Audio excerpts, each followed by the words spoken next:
Morning, everybody. So the theme of this morning is conservation, population, and environmental protection. To start us off, we have Brett Byers. Brett is Managing Director of Partner Ventures. Brett led venture capital investing for VCFA Group for over a decade. He has made several clean tech venture investments, including in DIRTT and ChargePoint. Previously, he was involved in the technology industry as a senior executive, corporate attorney, and engineer. Byers holds a JD from Yale Law School and a BS in electrical engineering from Cornell University. He has a strong interest in using forestry to combat climate change. Byers is the founding pledger of the Million Acre Pledge and a member of the board of Rainforest Trust. He recently co-authored a peer-reviewed paper in Nature Climate Change that demonstrates how tropical forest conservation and restoration could provide up to 50% of the CO2 net emissions reductions over the crucial next 50 years. So welcome, Brett Byers. Great. Thanks very much, Peter. Super. Well, I'm really honored and glad to be here and want to thank the AREDAY people, Chip and Sally and everyone else for putting this on. Fabulous opportunity. So I am going to show about 20 slides, so I'm going to try to make it a little lively, and I really appreciate you all early risers here. To try to help wake you up a little bit, I'm going to say a couple things that you probably don't know today, so maybe you can pay attention to that. I'm also going to say a couple things I say today are going to have flaws in them. And I'm going to try to point those out, but you can try to point those out as well. So I'm going to talk about conservation and climate change, which is something that you all are familiar with, but I'm going to try to focus a little bit on some things maybe that might be new to you and interesting. So basically my background is I used to be a venture capitalist. I really started focusing on climate change. Recently I kind of woke up a couple of years ago to climate change being a really big problem and revamped my life to help to be a part of the solution. And so, you know, the question is, that I'm asking here is, why do forests matter to global warming? And I think many of you know. However, I still think that the influence of natural solutions are underappreciated in general by climate warming activists. And for example, with respect to tropical forest loss, typically the numbers that are used each year is that 10 or 15% of CO2 emissions are caused by tropical forest loss. But actually, tropical forest conservation and restoration could be a much greater part of the solution, and up to about 50% of the solution, as I mentioned at the bottom. But there's a couple other facts here that are really interesting, that, you know, if we don't do anything, we may lose about half the forest in the next coming decades. And so the thing that may surprise you is the statement that up to half of the net CO2 emissions reductions from the current baseline could be taken care of by forest restoration and conservation. And how is that possible if only 10 or 15% of net CO2 emissions come from forest destruction? And there's really two reasons. One is it's going to take decades, unfortunately, to get off of fossil fuels. Whereas if you have the will and you have the money, conservation can be done much quicker. It can be done in a matter of years. Number two, there's about 1 billion acres of degraded forest in the world. And if you just let it regrow, so this is forest where the big trees have been cut out, and the tree trunks are where much of the above ground carbon is, most of it. So if those big trees are cut out, the carbon content of a forest is dramatically lower. So if you just leave those areas alone, let the small trees grow big, which takes 50 to 100 years, you have massive carbon absorption for that period, and it happens to be just at the right time. It's during that 50-year period or so that it's going to take us to get off fossil fuels. So that's why, over the next 50 years, forest conservation could be up to half the solution.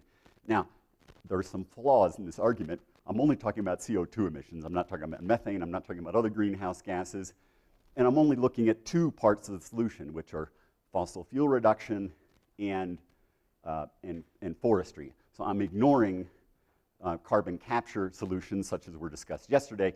Obviously, those are very important and maybe actually the critical thing that prevents us from avoiding disaster, but I'm just comparing these two things. The two things, fossil fuels is what most people focus on, and I'm saying actually nature could be about as much over the critical next 50 years.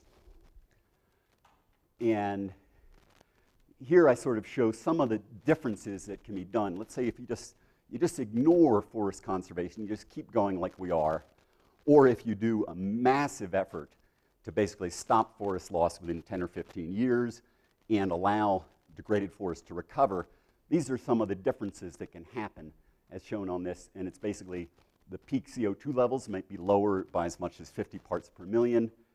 The peak CO2 levels might happen a decade or more earlier. The maximum temperature rise may be a degree Celsius lower. So this is very significant, and even in the US, that difference is expected by various projections to cost, if you don't do that, to cost the US economy $100 billion in a single year. So obviously trillions over the long run.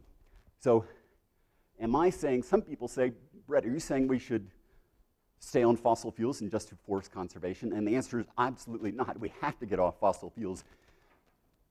Forest cannot indefinitely absorb all the CO2 from fossil fuels. If we stay on fossil fuels forever, in fact, the forests will probably all die because they'll turn to deserts, no matter what conservation we do. So we have to do both. We have to do both as fast as possible. And we have to do everything else, including artificial, technological carbon capture solutions as well.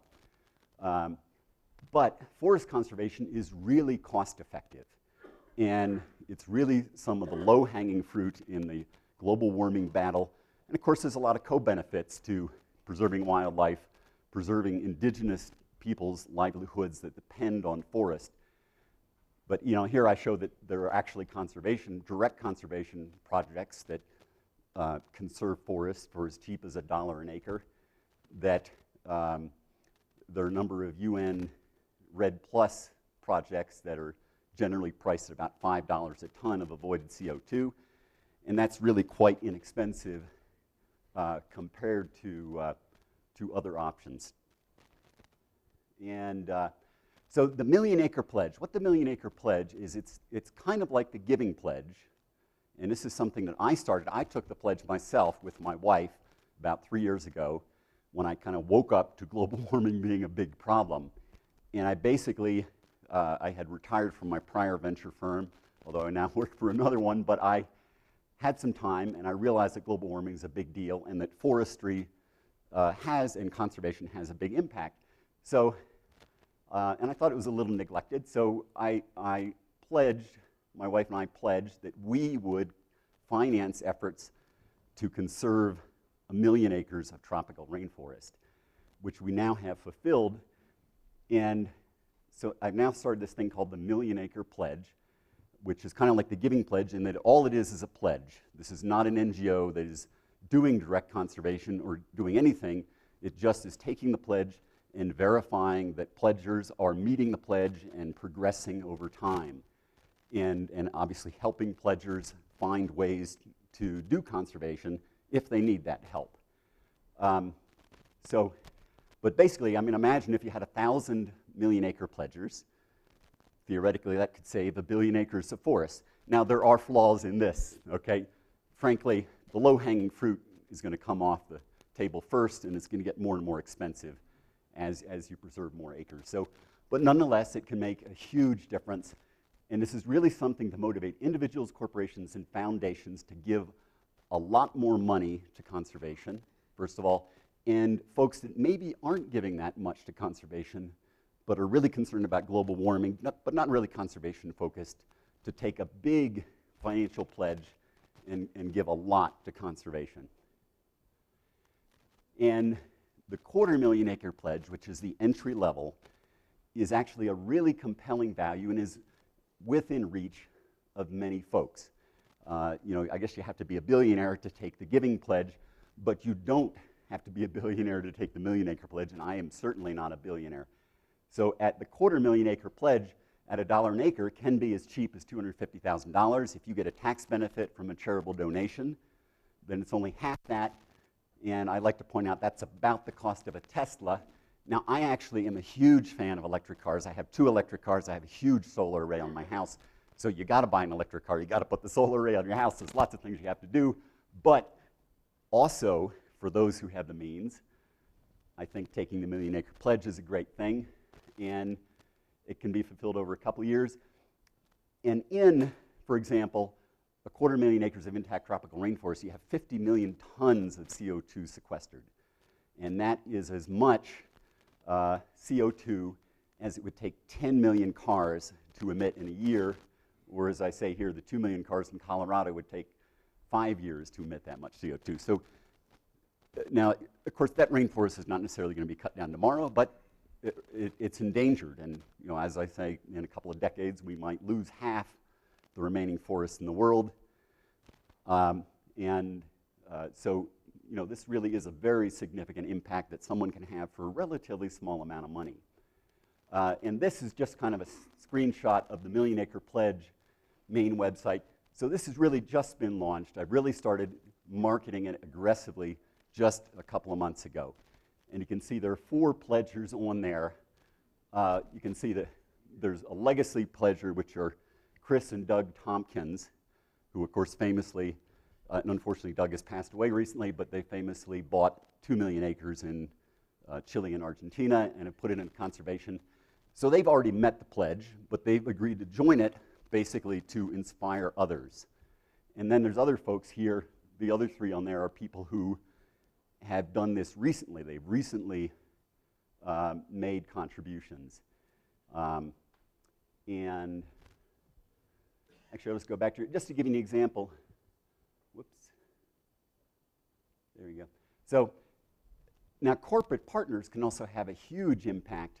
And this is a corporate partnership just announced in the last couple of weeks where Rainforest Trust and Renew Financial have a deal where Renew Financial basically does sustainable renewable energy loans to homeowners that want to do some sort of upgrade, energy upgrade, put on solar, et cetera. For every loan they make, they give money to save an acre of rainforest via the Rainforest Trust.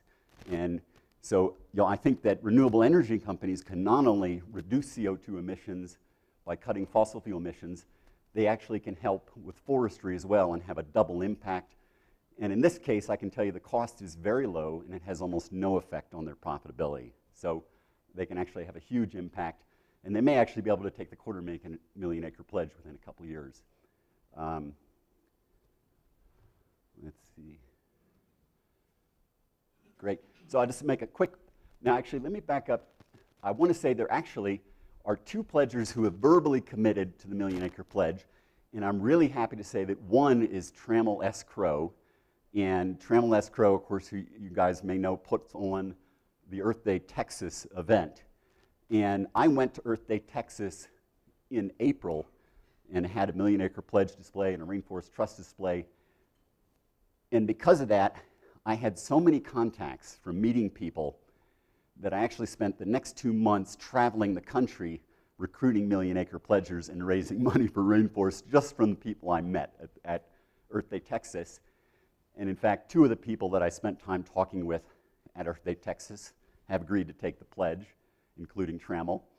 And I probably raised about an average of $100,000 a week for rainforest conservation over the next 2 months.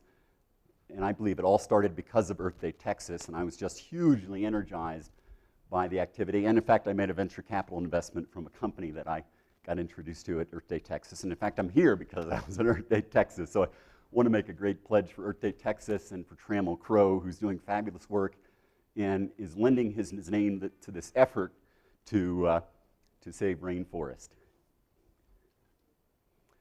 And so a quick pledge for Rainforest Trust, which is really transparent, really financially efficient.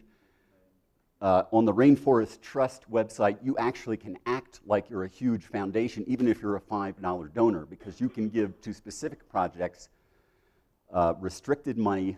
All the money goes to that project. You know exactly how many acres that it goes towards. You know exactly which project it is, where it's located in the world. So you know, I'd encourage you to check out the Rainforest Trust website. Of course, there are many other things that can be done to save forest, and I list some of them here. And I got some pictures. Here's my family with me in Ecuador with the Shuar Indian, where we had some projects to preserve watershed areas around municipalities.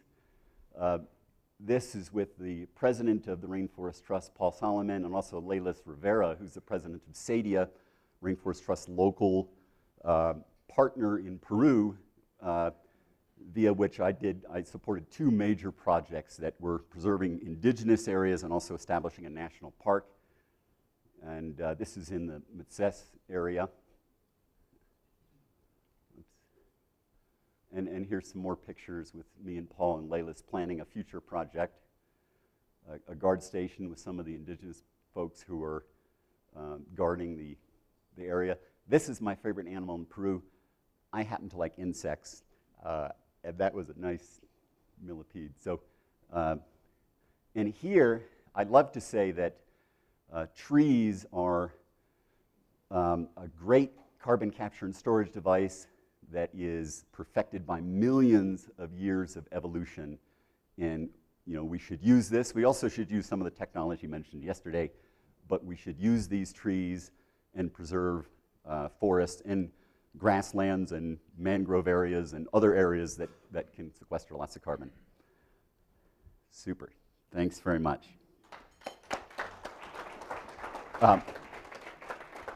And one final note, I do have that Nature Climate Change article. I have copies of it if anyone would like a copy.